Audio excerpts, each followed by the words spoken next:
Good morning. If I could ask everyone to please be seated. We have a full day ahead of us and we were ready to get started.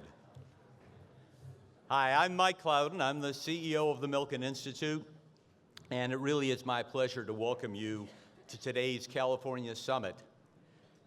It's been a very busy year for the Milken Institute with our marquee global conference in the spring, our first ever Asia Summit in Singapore in September, our fourth London Summit in October, and indeed a reasonably busy week for us because on Tuesday we just finished welcoming 1,000 people in New York City at our annual Partnering for Cures event.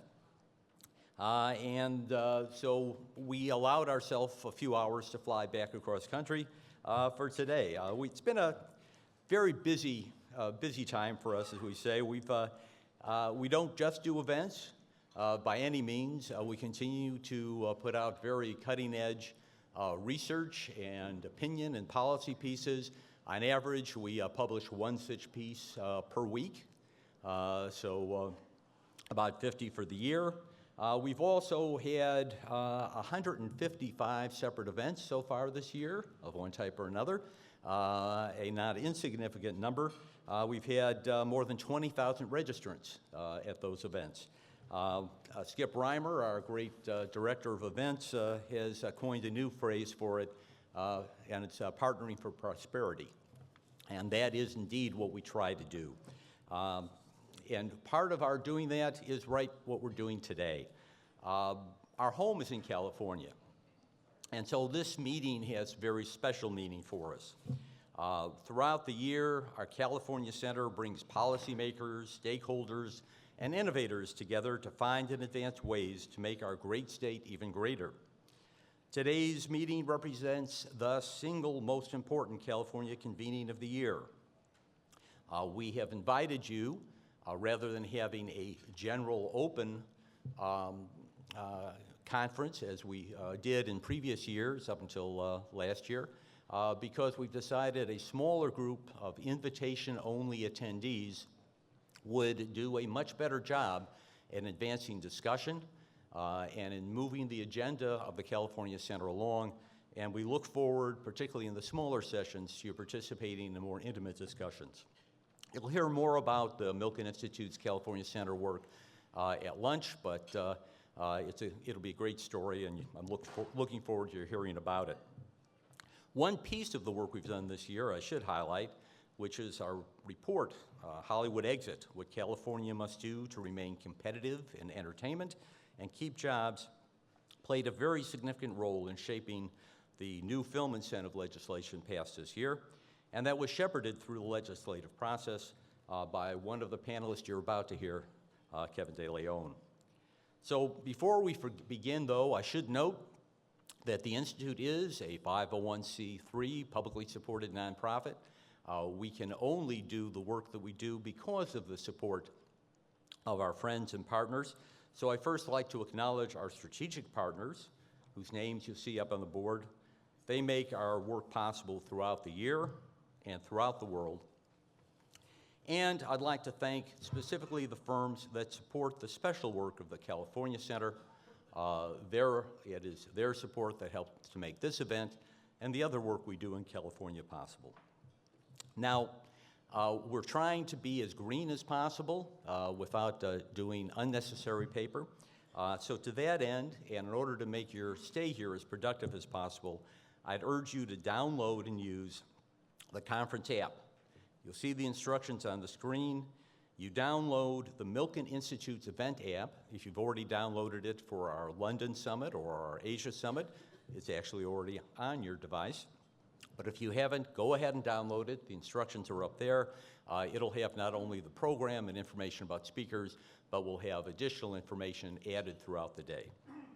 All right, let's get started with our first panel, Bettering California Business Climate.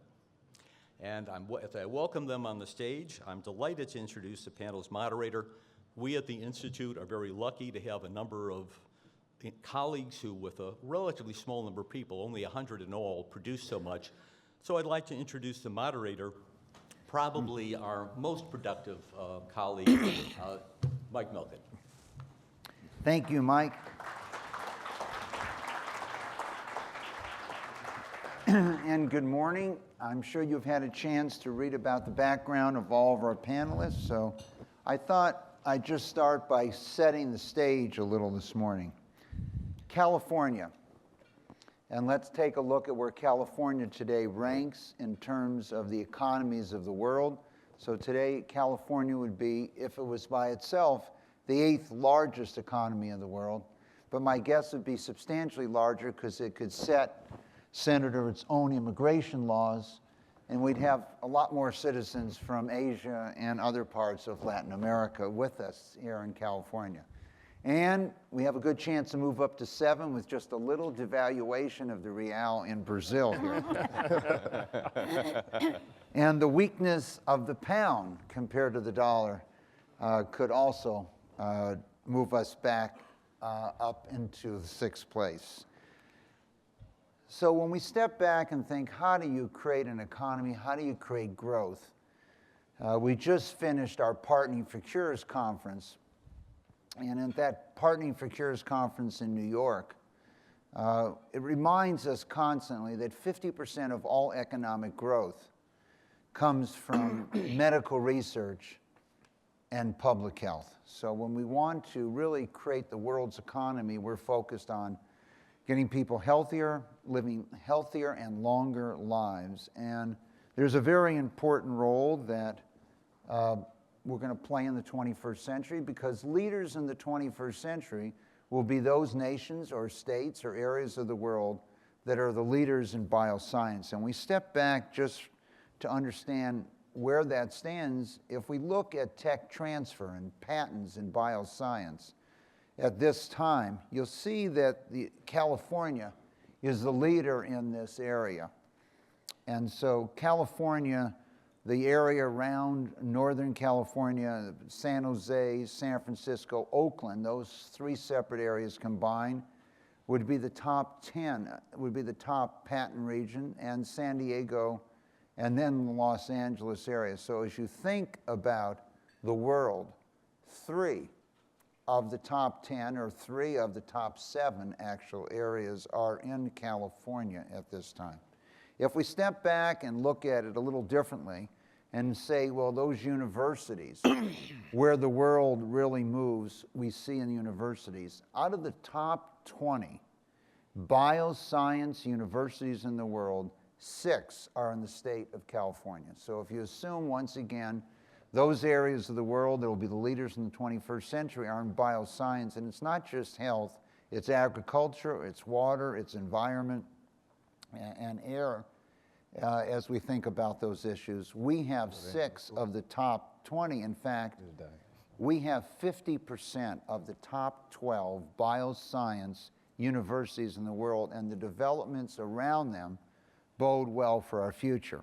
If we step back and look at it maybe a little differently, and we look at the top U.S. graduate schools in the biosciences, this is now graduate schools, now 8 of this top group of 20 are in California. So if you start with the premise that those leaders in bioscience will be the leaders in this century, California is uniquely positioned.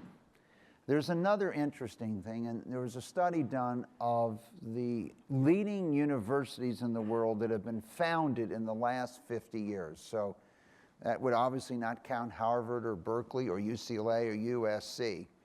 But if we look at those leading universities in the world that were founded, you have this explosion outside the United States, but UC Irvine, which ranks 7th, would be one of those universities that's been founded, and UC San Diego would be at the top of that list just about, but it was founded more than 50 years ago, I think 53 or 54. Let's take a look at another major trend that's occurred, and that's emerging markets. So 80% of the world's economy lied in the advanced economies of the world, in that red line. 20% of the world's population, 80% of the world's economy at one time. Now, just recently, in the last couple years, the developing world, that's not Japan, not Europe, and not North America, Canada and the United States in this case, has now passed and is the majority of the world's economy. This positions the United States uniquely. So we ask ourselves, okay, where is the capital of Central America today? If you ask yourself, let's start with South America, where's the capital of South America? Is it in Rio? Is it in Buenos Aires? Is it in Sao Paulo? Is it in Bogota? Is it in Lima? Okay, no. The capital of South America right now is in Miami. So if you want to touch base with all those individuals and where they've moved a great deal of their wealth, it's in Miami. And so the same thing occurs in Central America. Where is the capital of Central America? And that capital today lies not in Mexico City, not in Guatemala City, but in the greater Los Angeles, Southern California area. And it's so unique when you think about this environment. The fastest growing region of the world, Sub-Saharan Africa. If you say, where is Sub-Saharan Africa today? Where's the capital? Is it in Johannesburg? Is it in Lagos? Where is it?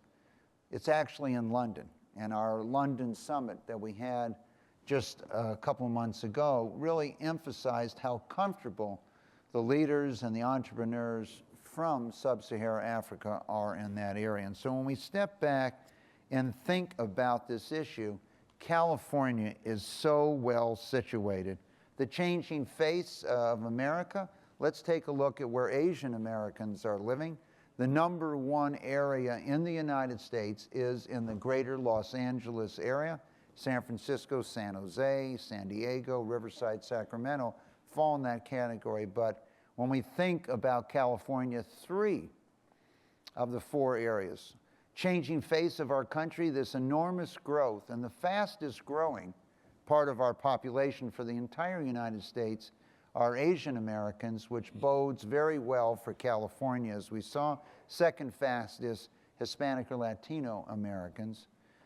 You can see here there's almost no growth in Americans of European ancestry and much slower growth now of African Americans. If we look at it a little differently and focus on California, sometime by the end of this year, it is estimated that Latinos will surpass people of European descent as the largest ethnic group.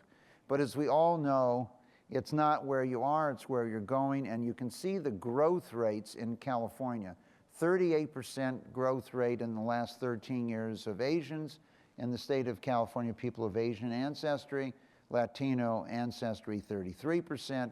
This is a significant number. I think we should continue to reflect on a substantial decrease, actually of almost 7% in the European population and pretty much an unchanged in African Americans. And so almost everything that happens in the United States starts in California first.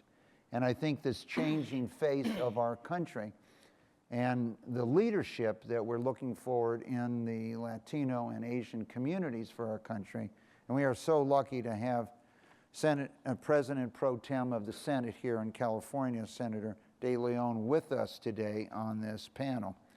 So a couple other facts, one more fact we just want to mention to you, and that is if you're in the real estate industry, which is a large part of California, and you want to be successful in the future, it's very important that you shift your focus here. These are the surnames of the buyers of homes in California in 2010. We could have given you 2014, but by 2010, Smith, Johnson, Brown, Williams, Miller, and Jones were all gone. So let's make sure if you decide to go into the residential real estate business that you're really good friends with New Eng from Vietnam, Lee from Korea, Garcia, Chan, Lopez, Rodriguez, Gonzalez, Hernandez, Martinez, and Kim. So with that as a background, I'd like to now go to Scott Minor, if I could. Scott leads as the Chief Investment Officer of Guggenheim Asset Management. has a great deal of responsibility. But Scott, not only that, has been one of the world's leaders in infrastructure, Build America bonds, et cetera. Scott, what, as you look at California, what can improve our business climate, and how do you see our state? Well, Mike, you know, one of the things in our state that I think is a problem is the high tax burden.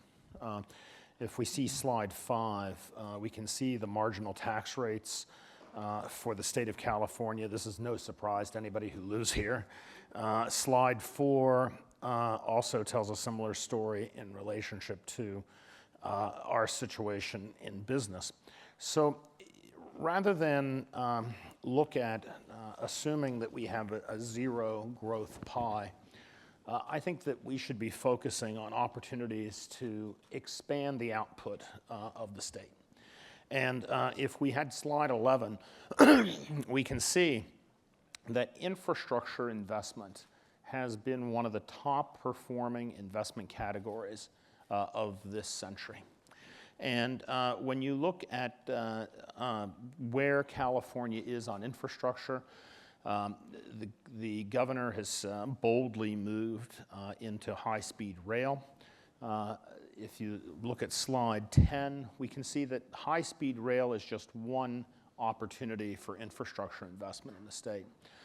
It's interesting to note that the average commute time for a worker has not changed since the Roman Empire.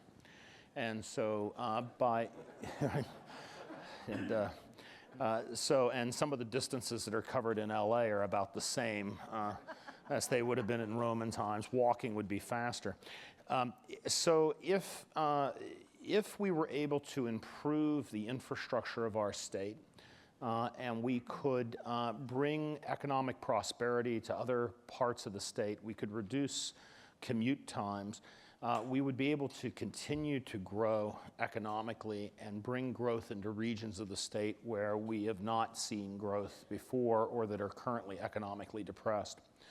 I think that when you consider the state budget today, revenues in the state are roughly around $100 billion.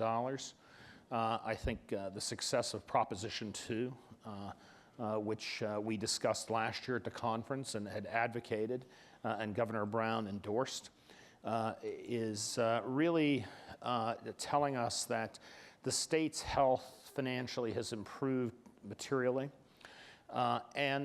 Given... I'm very happy to have contributed to that. I think you're getting... As you are, Scott. Let's not get it confused. As most of our attendees have. Right. Well, let's not confuse Prop 2 with Prop 30. But now, Mike, now that we seem to have the state on a relatively good footing, the state's debt has been upgraded. The state of California's debt now is rated AA2, A+ by the rating agencies. The state's in a position where it can borrow money very attractively. 30-year general obligation debt for the state of California is at 3.25%.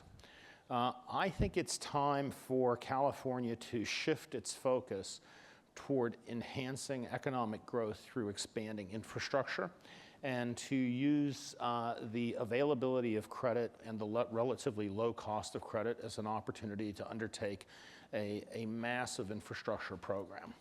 And when I say massive, I'm thinking maybe something on the order of $100 billion that the state could do through various agencies that could fundamentally shape the direction for the economy and change the face of California for the next century. I remind my staff at the office, we were talking about the Florida Turnpike. When the Florida Turnpike was conceived in the late 1940s and then built in the 1950s, there were only 2 cities of any consequence in Florida, Miami and Jacksonville. And Walt Disney himself credited the existence of the Florida Turnpike to his choice of Orlando as the location for Disney World. Building infrastructure for the state of California can open up a lot of opportunities which we cannot even imagine today. And given the low cost of financing, Mike, you can calculate compound interest rates faster than I can, or compound growth rates. $100 billion of infrastructure investment today, by the time that we've paid it off, would amount to somewhere in the neighborhood of purchasing power of probably $20 billion or $30 billion. And with growth in the economy, it would represent a very modest burden. And actually, I believe that based on the work that I've seen, the infrastructure component would actually pay for itself in increased tax revenues in the short run. So. Well, Scott, while you've been talking, I've calculated that in my head already. Thank you, Mike. I knew you would. And I just want you to know, if we assumed approximately 3% inflation during the 100 years, Right. We would have essentially 16 times our money. Right. 2 to the 4th, okay, which would make it only worth 6 to 7 cents if we got it done today. So that investment would be a phenomenal opportunity. And even though the federal government has desired to borrow short and invest long, I think your leadership, maybe at the state with Senator De Leon, maybe the state can borrow long and get our investment going. But Scott, as you might have noticed, has a lot of responsibility, so he's been bulking up, okay? We used to call this event the California State of the State. Scott today is the chairman of the Milken Institute California Center, and I think as he's traveled the world to look at investments throughout the world, I remember in the early 1990s, more than 20 years ago, I was both traveling throughout Russia and China, and I noticed that China was totally focused on one thing: building their infrastructure so that they could become an industrial society, ship goods, and the roads, ports, and others, power stations. Russia at that time was rebuilding the Tsar's palaces and not really focused on its infrastructure, and a dramatic change between the two. I was born in California, went to public school, elementary school, high school, went to the University of California at Berkeley, $200 a year to go to, in 1964, what was rated the #1 undergrad and graduate school in the world. And we are lucky to have with us the President Pro Tem of the Senate, Senator De Leon, today, who has followed in many ways that same path, being born first in the San Diego area, going to public school here in California, going to school at Pitzer, first member of his family to finish high school, let alone college, and today, the first Latino president pro tem in 130 years in the state of California. We are honored to have you with us today. Michael, thank you. And just like Scott, you have a lot of responsibility, and you resting here. What is your vision of the things we need to do in the state of California?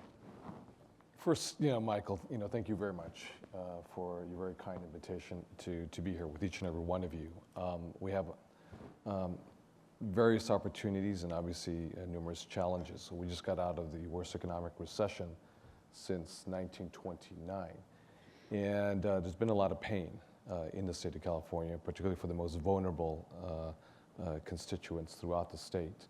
That being said, we have in the past 4 years have delivered 4 on-time state budgets, and we have eliminated our structural deficit. Nonetheless, we still have a wall of debt. Now, after you're done with California, are you going to help the United States Washington, develop D.C. a budget? Yeah, unlike California, unlike Washington, D.C., we don't have a printing press called the Treasury where we can continuously print dollars, money. We have to have constitutionally a balanced budget. We do have a wall of debt still. We had about $30 billion back in 2011. We have eaten into that wall of debt. We have a wall of debt right now, roughly about $11 billion. We are projected by 2017 to have eliminated that wall of debt. Be mindful if the economy continues to grow and if we stay fiscally disciplined with regards to making strategic investments to have a return of investment, obviously, for the state of California and for our constituents. The slides that Michael showed were very impressive because I think one word that comes to my mind is resiliency. And the reason why I say resiliency is that we were worst hit in the entire country in the last economic recession, disproportionately so because of the housing industry in the state of California, states like Florida, Texas, as well as Nevada. But especially here in California, obviously we have a large portfolio of inventory throughout the state of California that the Chinese have come, obviously, and have purchased on cash, on pennies on the dollar.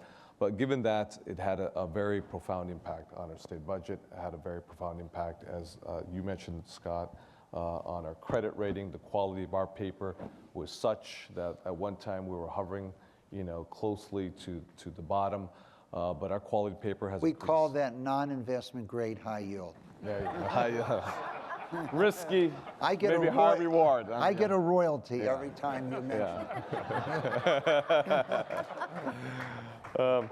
But our quality paper has improved quite dramatically. Therefore, when we go to the market, when we package our deal, whoever packages it for us, when we go to the market, we get a better rate, and therefore the taxpayers ultimately pay less. So the opportunity is there to make certain strategic, and I want to really underscore and emphasize and highlight, it has to be certain strategic investments that make sense infrastructure-wise at the end of the day for the taxpayer of the state of California, where you can quantify, improve, a multiplier economic impact that at the end of the day will continue to have the economy grow in California. This is one thing I've been very clear since becoming President Pro Tem of the California State Senate. And for me, it's an amazing honor because the district I represent, I can say arguably. Let's take a look at that district just for a moment. Oh, you have it? Okay.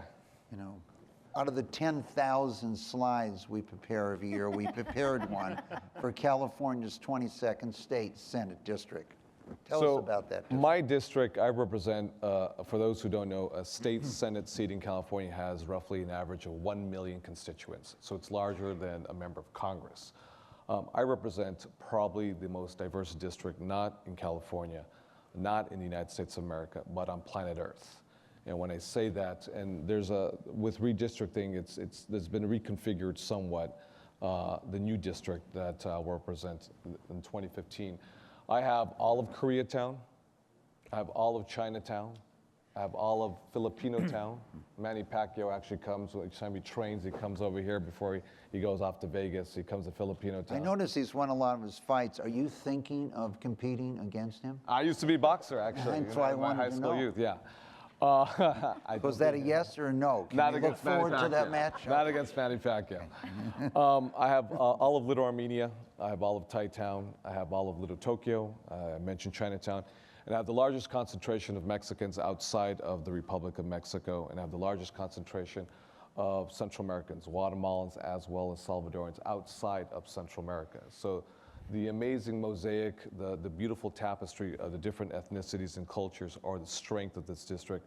And I do believe they are the strength of the state of California, being the 8th largest economy in the entire world. We are poised to take over Brazil in the near future if, in fact, we play it correctly in terms of economic growth and our GDP. Our GDP is $2.2 trillion. To put that in comparison with the state of Texas, Texas is half of California's GDP at $1.1 trillion. So it's resiliency because we went through the worst economic recession, again, since 1929. And at the same time, our quality paper was at the basement. It's improved quite dramatically. We are growing. We're growing not as fast as I'd like us to grow. And we're not growing where we can actually maintain middle-class jobs and sustain the middle-class jobs, much more service entry-level jobs. But there was a few slides that you pointed out to, which to me are very critical with regards to life sciences in biotech, which is very strong in southern San Francisco and the peninsula, to some degree here in Thousand Oaks and Los Angeles, but especially down in San Diego corridor. I think we're going to have to invest both private as well as public dollars in an infrastructure in California for the biosciences, life tech industry in California. I saw the slides with regards to universities. We have the top ones in the country. I would not like to see University of Singapore, University of Tokyo, or Imperial College of London, come up with a cure for cancer in terms of precision medicine, in terms of biomarkers, whether it's Alzheimer's, and all the economic multiplier impacts that go with that. And there's one thing that Let me is just consistent. clarify. You would like to see the cure of cancer. I would like You to see the cure of just cancer, yeah. preferred it came from I California. want it to be done here in California. Okay. I want it done here in California, whether it's at Stanford, UCLA, SC, UCSD, or Caltech. But it requires both public and private dollars to create that infrastructure. One thing that I think is quite interesting is that many of the Asian countries in the Pacific Rim, as well as the UK schools and the Commonwealth schools, whether you're in New Zealand or Australia or Canada, is their immigration policies. So if you come for a graduate school and the taxpayers subsidize to some degree your education, postgraduate and PhD, the realities are most likely you can't stay in that country. Unlike the US, when you get your degree, you're out. So the entrepreneurs go back to their home country, create, manufacture their product, export it to us, the consumer, in the state of California, which I think is quite perverse with regards to the immigration policies here that are quite backwards, because we're educating, if you will, the folks who are going to come up with the patents elsewhere and sell it to us. So you got the issue, which is a human condition issue, which is whatever variation of cancer or Alzheimer's may exist, can we find a cure? Can you imagine that? But at the same time, you have the economic multiplier impact of growing this economy based on the patents and based on the technologies. Senator, we have to do so. The slide that's up right now reinforces the point you're making. This shows you the change over the last 5 or 6 years in the commitment. China has now committed in their next 5-year plan more dollars to biosciences than the United States. South Korea has increased dramatically, Singapore, Australia, India, and Japan, et cetera. And you can see the changes in the United States, and I think this underlines why we're looking forward to your leadership today. And Michael, can I just add one thing? We all know China is dramatically different from the U.S., and when they plan. They have their 5-year plan. So whatever gets in the way does not get in the way, because they're going to move forward, Obviously, they don't have the different dynamics that we do in California, where the folks are for CEQA, against CEQA, want reform within CEQA. If you have high-speed rail in China and your house or your neighborhood is in the middle of their plans, then guess what? They're knocking at your door, and you better be out by sundown, or they're going to have your house, or they're going to build right through your house. Obviously, there are different dynamics, when you do apples and oranges, and obviously, the ability of a political system and a culture to plan 5 years, 10 years ahead, and move the capital. It's a different dynamic, because we don't have a Politburo that can move capital just like that here in California. But we're going to have more long-term planning if we're going to have a higher yield on the back end, if we're going to grow this economy. Thank you, Senator. And I think there's many people in the audience. There'll be a number of discussions, but the CEQA discussion, which basically wears you down 5 years, 10 years, when you try to get something done, is a significant challenge. I shouldn't have brought up CEQA right now. I regret bringing it up right now. In California. So let's step back and talk about things from maybe a different standpoint, if we could, Sharon. If we were sitting here in the 1960s, and I was working in the middle of the 1960s during the summer for what is now Deloitte Touche, I noticed that the brightest person that I met in the entire firm during that period of time was a woman who was a manager of the firm, not a partner. She had computerized the tax code, had worked with computer science and others, and I was leaving. A good friend of mine, Neil Bursch, was ahead of the West Coast and eventually ahead of all tax worldwide for what is Deloitte Touche today. And I said to him, I met this one individual and I was so surprised, why is she not a partner? And he looked at me and he said, a woman partner? We don't have any women partners in the world today at our group. And it struck me what a loss of productivity and leadership we had. If we would have said in the 1960s that there'd be a woman who was the CEO of General Motors, and a woman who was the CEO of IBM, and a woman who was the head of the largest defense contractor, Lockheed Martin Marietta. You'd have said, that is the most ridiculous thing I've ever heard of in my life. But today, in America, we have a CEO of what was, for the most of the 20th century, the largest company in the world. For a large part of the latter part of the 20th century, the leading company in the world, IBM, and the leading defense contractor today. So there has been many changes. So Sharon, I'd like you really to talk about first public-private partnerships and the potential, what makes them work, what makes them fail, what are the responsibilities of the participants, and then maybe touch on the opportunities for women and what you're focused on in that area. Great. And if you wouldn't mind, and thank you for inviting me today, and if you wouldn't mind, I'd actually like to flip the questions if I could and Sure. answer the last first. As an economist, I'm always looking for things that can have for the lowest investment, have the biggest bang for the buck. And what I have been profoundly struck by in my career is the opportunity of a completely underinvested category.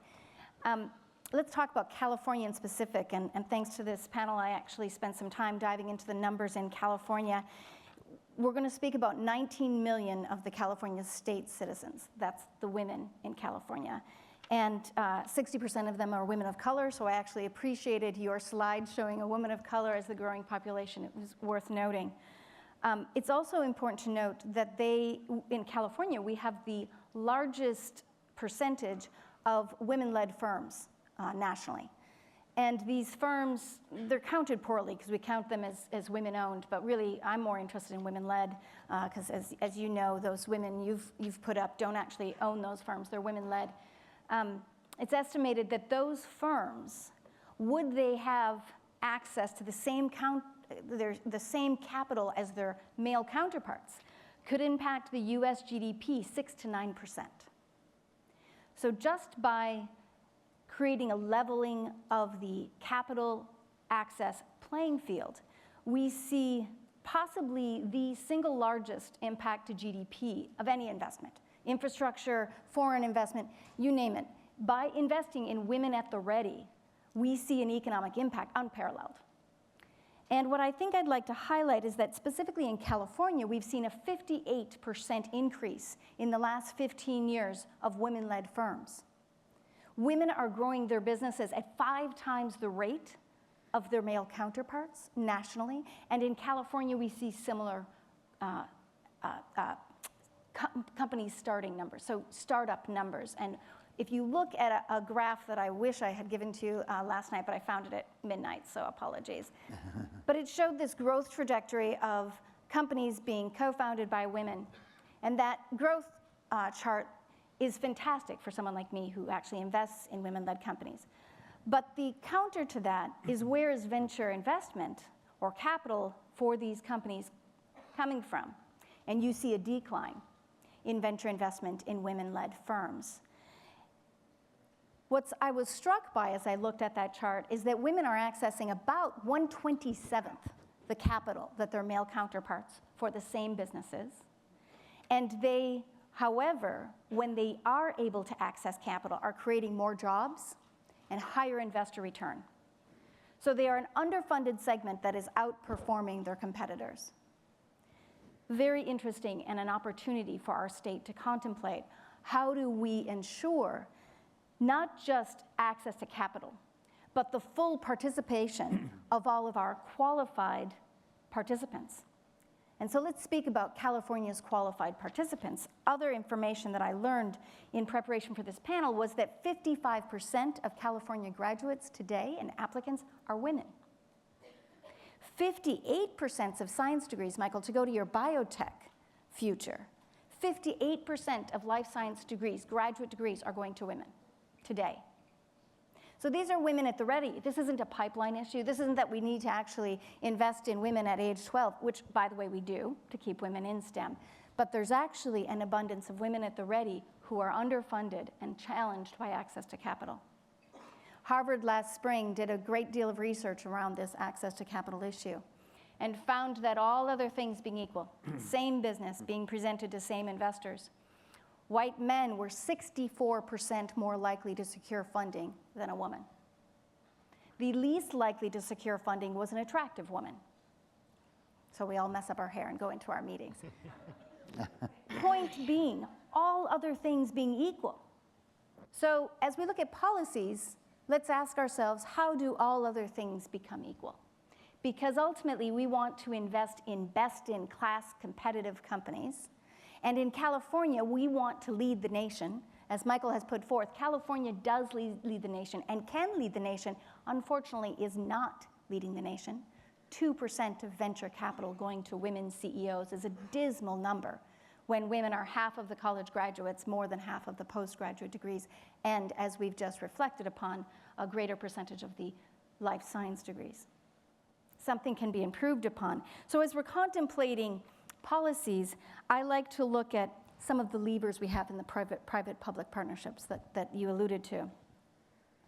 There's a public component around legislation, and SCR 62 was a state resolution that worked to ensure women on boards. Now you say, why would the state get involved in putting women on boards? And I actually would argue that the state has two very important imperatives for why it should care about women on boards. Number one is it should care about the shareholders within the state of publicly traded companies, and that their companies they're investing in are implementing best governance practices. There is an abundance of research that shows that women being added to boards enhances performance. Credit Suisse did a phenomenal bit of research on this, as did McKinsey, as did Dow Jones. The research is consistent and overwhelming in its proof that corporate governance is enhanced with women. And so really setting forth policies that validate that is a role of the public sector. And I also believe that they have a role as it translates to the private sector as fiduciaries of pension funds and as they're contemplating funds to invest in. To this day, when I go in and meet with potential LPs for our fund, I am struck by the fact that when I discuss that women on teams enhances performance for investment potential, that this isn't contemplated as a fiduciary consideration. Why isn't every LP looking at their general partners and saying, where are your women? Where are the women in your portfolio? And not because it feels good, is nice to do, but as we look at investor returns, it delivers higher and better performance, both for the company, for the investors, and fantastically for our society and for our state. So I look at the partnership between those who fund the funds, who invest in the companies, and the obligations to best-in-class investments and best-in-class outcomes for our state. And I say there's a phenomenal opportunity sitting at the ready here in California, yet to be invested in, yet delivering outsized returns. And Michael, what I was so pleased about when you asked me to join this panel was that I got to speak to all of you who maybe didn't know about this hidden gem within California and can be motivated to actually maybe look at your landscape differently. Where you have teams, where you have investments, where you have opportunities that haven't fully measured gender as a component within it, you are potentially missing an opportunity yet to be realized. And I do believe California can lead this. Well, one, we know California will lead it, and I want to thank you for joining us today and talking about another tremendous opportunity for growth, not only in California, but in our whole country. As I step back to think about these issues, one, we quite often forget in America that over a period of time of almost 100 years, but if we went from 1860, say, to 1960, the United States became the most educated country in the world, by far. 2 years more of formal schooling than any other country in the world. And we were educated by women. And so this unbelievable opportunity, the best and brightest in universities, the best and brightest in higher ed, women for the most part were denied opportunities and went in either to healthcare, particularly nursing, or teaching. The emancipation of women in 1970 with opportunities that we see now, the majority of the graduates are women of higher ed. That opportunity we have never really fully adjusted to in California or America. The fact that the best and brightest are no longer necessarily going into teaching, and we're quite often joined from the bottom of the class, but going into other fields. I think when I think about this issue of women, if we go to healthcare, most of the dramatic changes in healthcare have been driven by women. In terms of care of their children, but the changes in the laws over the years. And third, when I think back to 1986, when we had financed the first time a woman ever bought a Fortune 500 company and controlled it, I couldn't believe the hate mail I received. How could I possibly provide this capital? But you've provided, Sharon, the bridge to Troy for me. And that was really 1965, the Watts riots here in Los Angeles, that I was really planning to run our space program. And then I met a young African-American man in the middle of the civil rights movement who told me he didn't have access to capital. The same message that you're delivering today to our audience, and that his father didn't have access to capital, and he would never be part of, quote, the American dream. And so I went back to Berkeley, changed my major to business, focused on access to capital, and a lot of changes occurred in the world. And then I went to Philadelphia.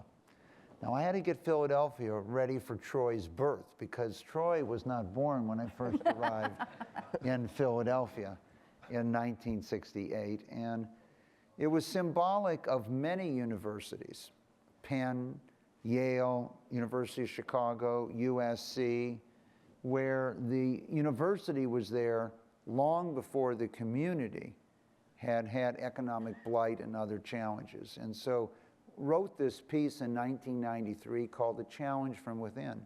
What is the role of world's, and particularly our leading universities, to the communities that surround them at that time?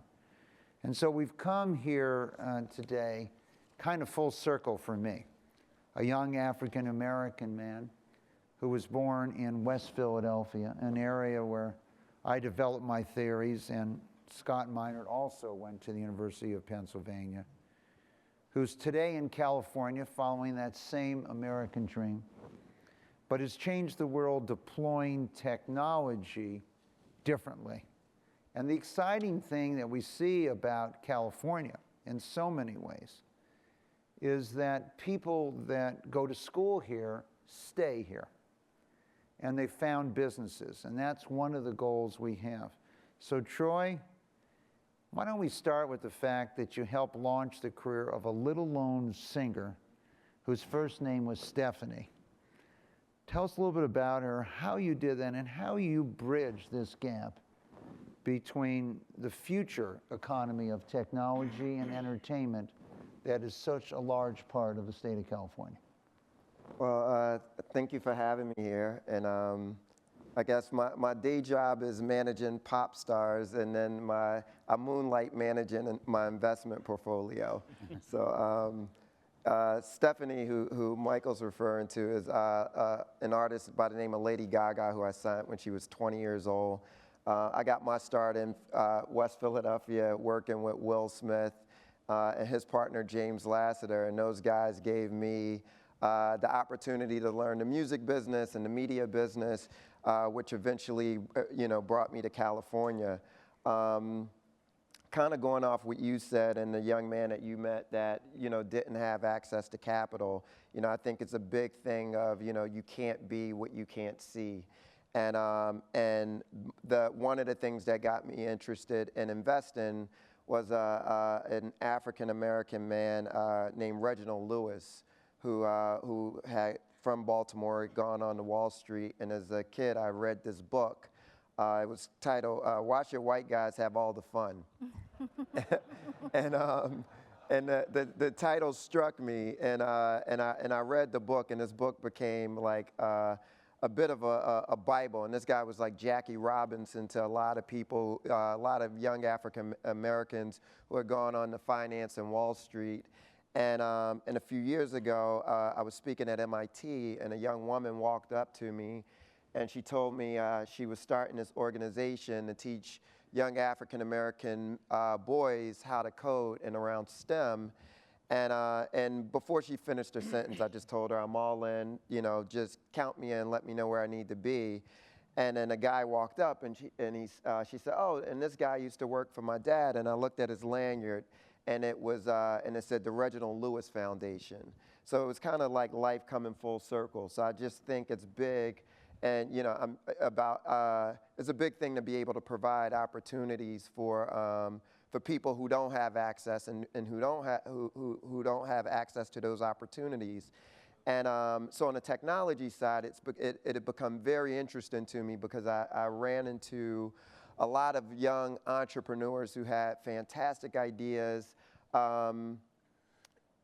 access to capital, but not access to this larger network where, I think we had some sort of proprietary access to. And, one investment led to another, and those companies, eventually became, Uber and Lyft and Spotify, Dropbox, Warby Parker, and we have about 72 companies in a portfolio now. Proud to say 20% of those companies, a little over 20%, are founded by women.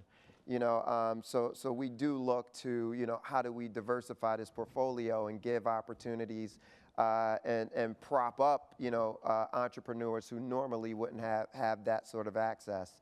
Going back to I think most of the audience would have liked to have invested in Uber, Dropbox, Pinterest with you. So maybe we need to share your ideas a little more generally here, Troy. Now, you know what, and we look for companies, and it goes back to, we've dealt with, lots of legislative issues in the state of California and, public utility commissions. We look for companies who are looking to solve big problems. And a lot of times, process gets in the way of solving those problems. So, we have a saying internally, when process gets in the way of progress, it's time to break some things. And so a lot of the companies that we work with, you see on the front cover of newspapers because they're breaking things along the way. And, but the way we look at it, and specifically living in Los Angeles, when you got to get on the 405 every day and the 101, you're looking at, and you spend, tens of billions of dollars of building one additional lane that doesn't make, makes maybe a 3-minute incremental difference in traffic.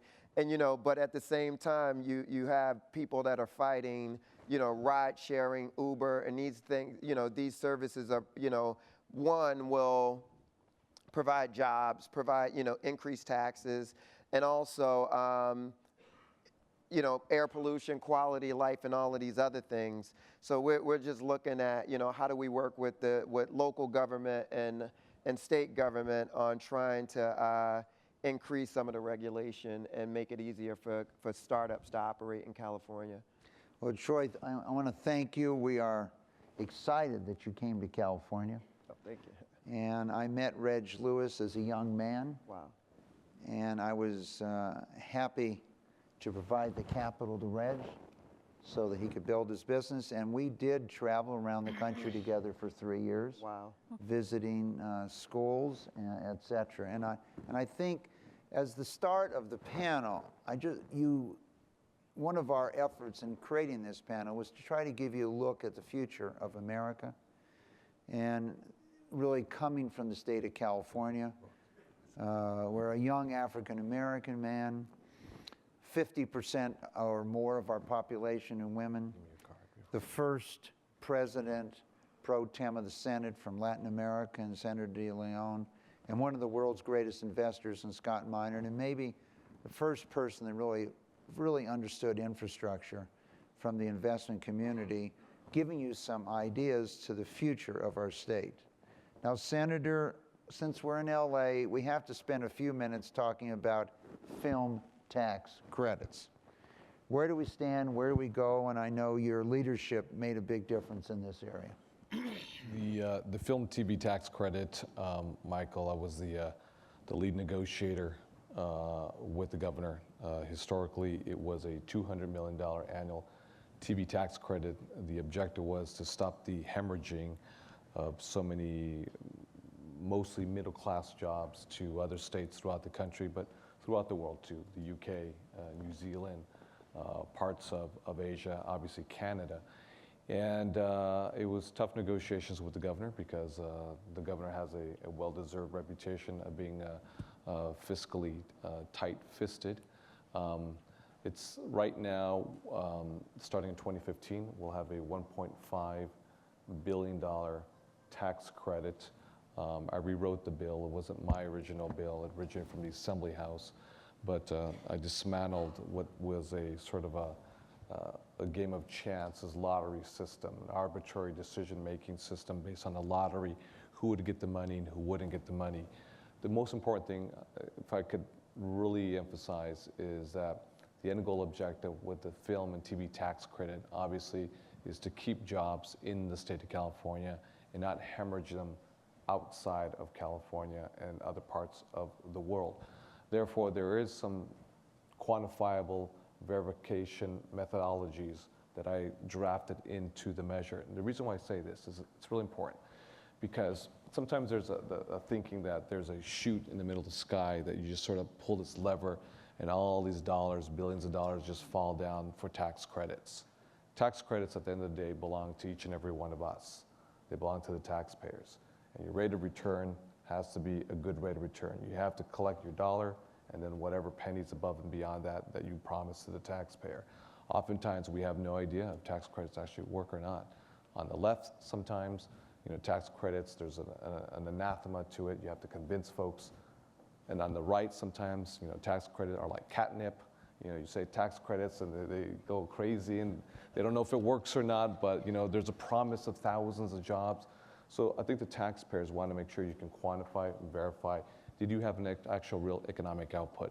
Did you actually create X amount of jobs? If so, then it's a return of investment that's well done, and therefore the taxpayers see something that's real and tangible, and they'll say for infrastructure bonds, if you will, you built it on time, you built it, under budget, you built it where, for me, it makes sense because I can move from point A to point B much quicker. I can move goods much quicker. My quality of life has improved quite dramatically. I can see my children and pick up my children much quicker.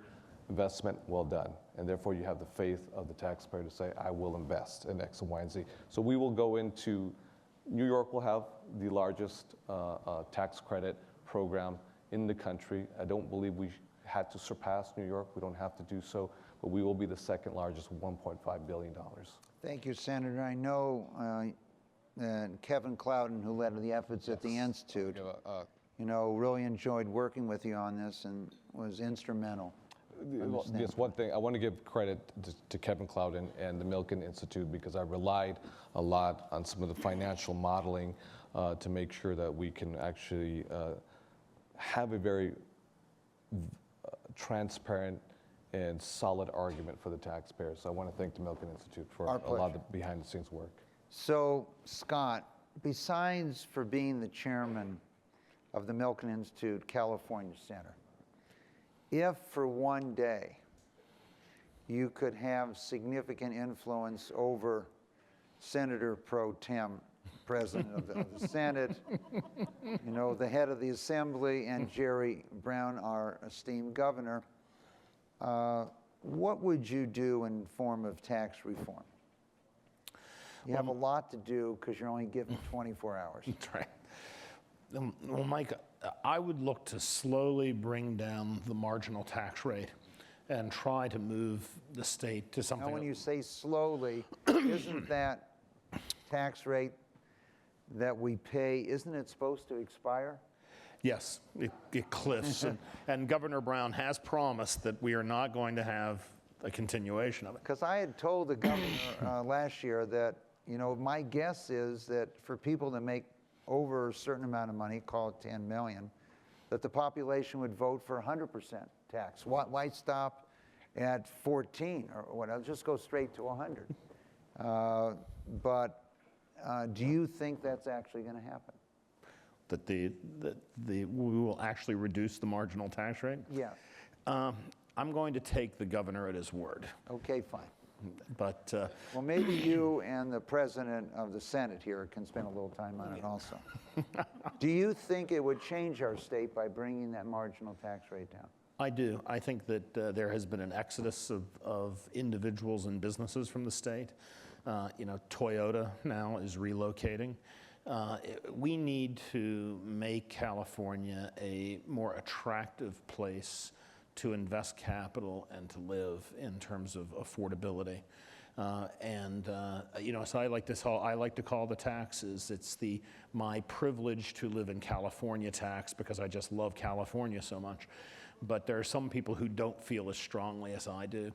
And I think by keeping entrepreneurs in the state, keeping businesses in the state, that we should focus policy more on incentivizing investment and incentivizing economic growth and grow the pie bigger rather than looking for the state to take a bigger piece of the pie. Troy, what brought you to California? The media business brought me to California. And of course, Los Angeles is the entertainment capital of the world. But the way I look at it, Detroit was the car capital of the world at one point. And when we look at, the recent IPO of Alibaba, and, we see what's happened in the mobile phone category right now, in China. And I think we have to be very careful in looking at the future. And, it was a slide that I looked at earlier, and it was showing this highly concentrated, I think the top 10 were, out of 15 companies, 10 of them were media and technology. Well, let's take a look at what you wanted to, if we think about media, the largest newspaper company in the United States was Tribune. And if you remember, if you were running for political office, the most important person in a city was the person that owned the newspaper. Now, in many areas, the poorest person in that city is the person that owns the newspaper. But you can look at the values here of traditional media that exist, and then let's take a look at those technology companies you were talking about, Troy. Now, so when you look at Alibaba, number 4, you look at Baidu, number 8, we're seeing some, incredible companies come out of South America now. I just want to make sure that people are incentivized to stay, and a lot of it is, just as you pointed out earlier, the immigration issues of people getting their education but aren't allowed to stay, and at these incredible universities and California. And when you look at, from Jack Ma to, people, a lot of founders who were educated, in America and funded, but, I just don't want, I think Detroit might have been the canary in a coal mine. And, so I just want to make sure that California and America in general is, we're learning from our past mistakes and making sure we're keeping that talent here. One of the greatest advantages the United States, and particularly California, has is the American dream is alive and well, not just from Philadelphia, not just from Silicon Valley, not just from San Diego, but throughout the world. And in recent polls, 41% of all the leading entrepreneurs, they're the wealthiest in China, want to live primarily in California, but want to live in the United States. And I think this is an area that you've underlined here, Troy. Quite often, Sharon, we ask the question, why do people live in California? Why did you choose to live in California? Well, I think it's why I chose to stay in California. That's really interesting. So my favorite investments actually are in the biotech space that you highlighted. And the professionals that I'm finding out of our universities are pursuing some of the most interesting cures, in this space of women's reproductive health, cancer therapeutics. What I see keeping me here is that vibrancy of research that gives me, as an investor, an opportunity to have an impact that's larger than myself. I do love the media market caps that you put up there. I'm even more excited by the solutions that are coming out of our universities that are curing the next diseases. And I think that that's certainly what keeps me here. most interestingly? It was a $50,000 investment which I made in a man named Jim Allison at Berkeley in 1996 when they were about to cancel the immunology program today. He then went on to UCSF and Memorial and is in MD Anderson today. But the death rate just from one disease, melanoma, stage 4, life expectancy has gone from 7% 3 years out to looks like 70 just from this one immunology treatment. And you might have read in the paper today about the Cystic Fibrosis Foundation that's been very active with our Faster Cures, who just sold their royalties from a Vertex drug, Kalydeco, for $3.3 billion so that they can invest in other drugs today. Why are we all here in California? And in closing, I really want to stress that sometimes actions speak louder than words, but we also have that trite phrase that a picture really captures it for you. And today, we have an unusual California. The head of the state assembly and the head of the president of our state senate came originally from the San Diego area. So we've had a dramatic change in San Diego, just that area separating Oakland, the East Bay, San Francisco, and San Jose into 3 groups is the #1 area for biotech today in America. Troy is symbolic of the entrepreneurs that have gravitated to the state, but a person who grew up in a very difficult environment in West Philadelphia, who today is a symbol for thousands and millions of others, just like Reg Lewis was for me.